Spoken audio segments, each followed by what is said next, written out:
Hello everyone, happy Saturday! It's the weekend, so you know what that means. Today it's butterscotch coffee mate and chocolate almond milk. And of course the unfinished basement.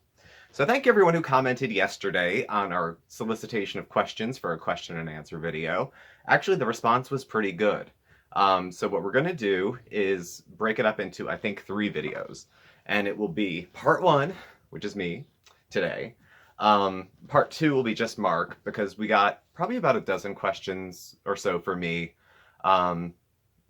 Just around 10 maybe for Mark, and then a bunch for the both of us. So, I mean, we're probably not going to release 3 Q&As this week. I don't know if that's enough of a mixture of content, but I wanted to get one going.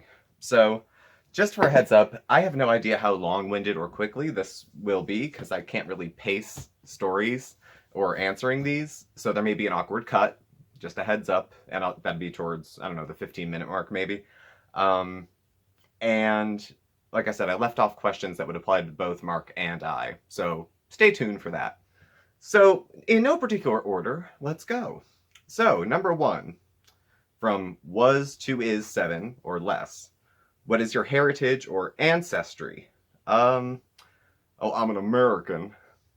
But, let's see, my father is German. My last name is German. My grandfather was an orphan who lived in an orphanage and then went right into the military. So we don't really have any family history on my dad's side.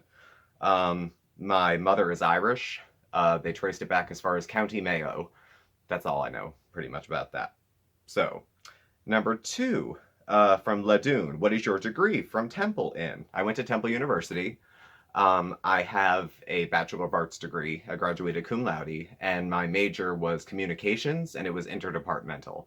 So I didn't have a major in broadcasting or journalism or theater or anything. I hate theater, actually. I don't like watching it. I don't like performing exactly, which is weird because Mark's so into it. But I had to take a couple courses from each discipline, and it was like I said, interdepartmental sort of degree.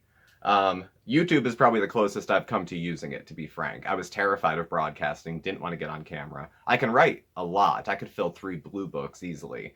So I did a lot of writing intensive courses when I was in college. But it's my degree, Bachelor of Arts Communication. 3, from Hoobie D.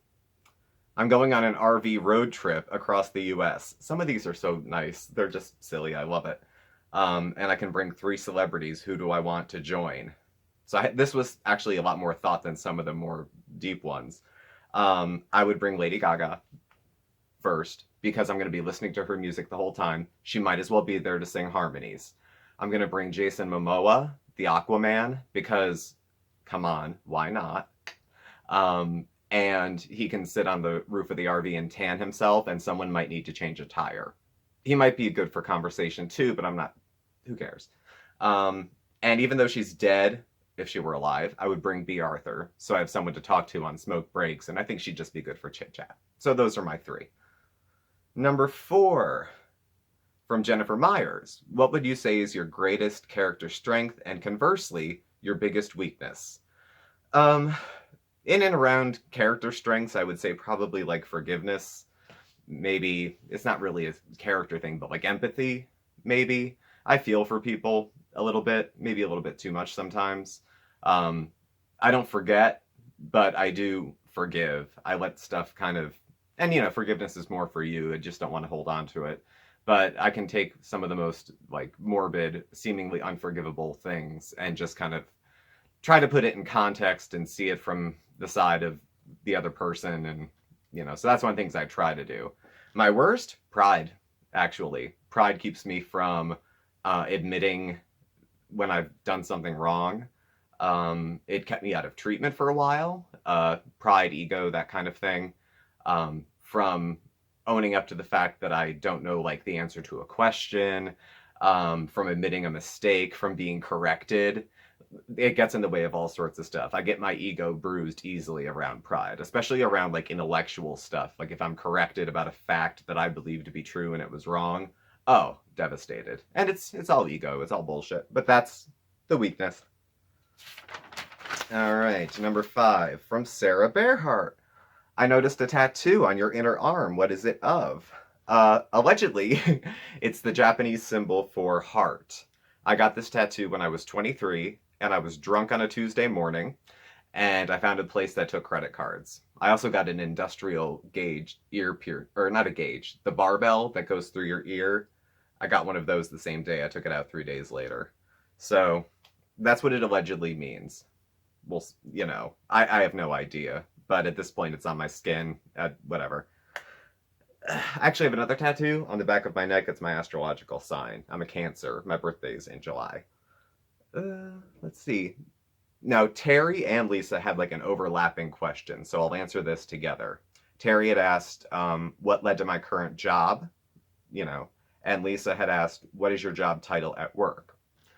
My title on my business cards is Community Services Specialist. What got me into working in mental health, because I said my degree's in communication, it's like nothing in the same way. I'm a certified peer specialist. That's my credential. So through the state of Pennsylvania, they have a process, a bunch of different states have a process where folks who are in recovery and have a mental health concern can become certified to provide a billable service. It's reimbursed through Medicaid to work with other individuals who have a mental health concern. And it's sort of like mentoring, sort of like life coaching. You work with a person to set small goals and get on with their life. So it's in the context of having the mental health issue and working with the person while they're often engaged in other forms of treatment. So it's a fun gig. I like it. But depending on the different job I'm doing, I might wear a different hat. I do adult mental health advocacy. I'm a trainer for mental health first aid. I'm a consumer and family satisfaction team monitor. So, I mean, I might be introduced under different things depending on which task I do. I have about 5 different responsibilities. So, kind of depends.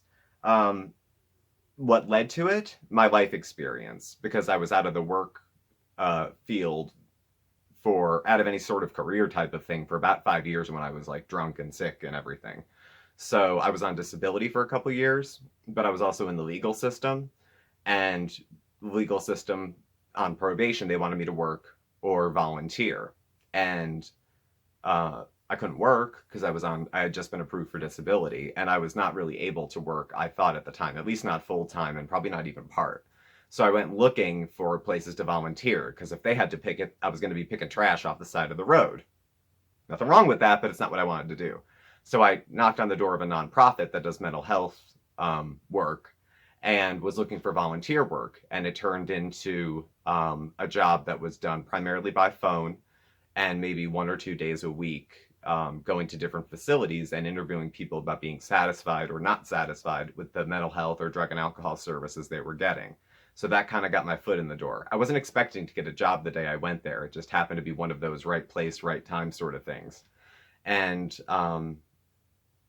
I was a good fit for working in that agency, and I'm still there because I don't have like clutching the pearl reactions. Like I can walk into a locked psych unit and I'm not scared. I don't mind going into rehabs. I don't get too scared if someone's that I just met is screaming 3 feet from my face that they want to kill me, especially if they're ill. I don't take it personally, like stuff like that. So the lived experience for me, I know how the systems work because I've been within the systems. I know where the flaws are. I know where the strengths are. I know where the bodies are buried. So that gave me some insight. And I've been doing it for about 5 years. It's the job I've held the longest in my life so far. So that's work. 7. From Little Cherie? I'm butchering that. If you can put it phonetically in the description, I'll get it right, I promise. You mentioned you're an enabler. Why? Maybe I misspoke, because this I meditated on for a second. I was talking about Chantal in a video, and about how I'm maybe a little bit too lenient on her, or too nice. I think when I said enabler, I do believe I probably misspoke. I don't know if a person is sick with addiction, food addiction, whatever else, that I would help them stay sick. But like what happens with Chantal, every time there's a renewed effort to try to get better, even if I'm suspicious or expect the person to fail, like literally expect them to fail, I'll get behind them 100%. if they are starting over again. Because I always think, even if a person's a chronic, kind of like I am sometimes in recovery from, and I can spot that in somebody else who everyone gives up on because they've screwed up innumerable times. One of the times, if they're going to change, is going to be the time that change starts. One of these times will be the time. And everyone needs cheerleaders. It's really hard to do it alone. Who knows what the time will be that a person is sincere about trying to change. So it's not so much that I would want to help someone stay sick, as much as I probably too easily get on someone's side when they say they want to start getting better. I don't burn bridges with folks like that. And that's stupid. A lot of times you leave yourself open to getting hurt and betrayed. But, everyone needs someone on their side, I think. So, 7. Cynthia Black. Desert Island. Other than Mark, I get 5 items and 1 person. I have to stay there till I'm dead. What do I take? I kind of went the Naked and Afraid route. If you don't watch that show, you're missing out on life. So I just had a couple survival items, actually. The person. I'm being Bear Grylls. That guy who's like an outdoorsman survivalist. I don't think he was a Green Beret because I think he's from another country. I don't know. But he's, and he has a cute butt because he runs around naked sometimes. Mark's not there, and I'm never going to see him again. I think Mark would understand. I'll ask him first, but I think he would understand. I want to bring my meds, if possible, even if it was only for a month. I'd like to have a little bit of sanity before I go off the deep end. Underwear, because I'm bashful, even if it was till I was dead. Shoes. Whenever I watch Naked and Afraid, people are like, your feet get tore up going through the woods. Mosquito netting, because even if I am going to die, I want to be comfortable. And a machete, so I can cut things down and feel like I can protect myself. I'm assuming because I'm bringing Bear, he can purify water somehow and do all that other stuff that I don't know how to do. So that's how I want to wrap that up. Number 9, and this is from Cupcake for Life. How do I deal with body dysmorphia? Do I have binges or manic episodes? Do I go to therapy or take meds for my disorders? I'm going to answer this quickly because you've just inspired, I think, another video. So I'm just going to blow through these. How do I deal with body dysmorphia? Good some days, bad others. Some days I don't think about it too much, and then there's other days I stand in the mirror and pull my loose skin this way and that way to see what I might look like if I had like what I thought is a normal body. And then other days I don't think about it at all. So it depends. I get fixated here and there. Do I have binges or manic episodes? I have mild, elevated mood episodes. I haven't had a full-on manic episode in a while. In a long while. The kind where I needed to get evaluated at a hospital. It's been 5 years, I think. Binges? I don't know about a proper binge, but I've definitely overeaten often during the weight loss journey, and even recently I had been overeating. My weight had been going up and down, so somewhere in there I was overeating. A proper binge where I sat down with like a whole 2 days worth of food and ate? No, that hasn't happened too recently. Do I go to therapy or take meds? I don't go to therapy at the moment, though I'm not opposed to it. And I do take meds to help. So that's the nickel version. I'll do a longer video at another time. Butterfly wing. When you film on the road videos, you're in the passenger seat. I film in selfie, and for whatever reason, when it flips the other way, so it looks like I'm in a British vehicle. I'm not. And for whatever reason on my phone, I can flip photos, but I can't flip videos, or I haven't figured it out. So that's why it looks like I'm in the passenger seat, but I'm actually driving. And 11, do coworkers or past clients watch your channel, and do you mind? My boss watches, the woman in the office across from me watches, I know they do. And then there's maybe 1 or 2 other people that watch bits and pieces of it. I don't disclose on YouTube too many specifics about work, so that would be the only concern that they'd have professionally about it.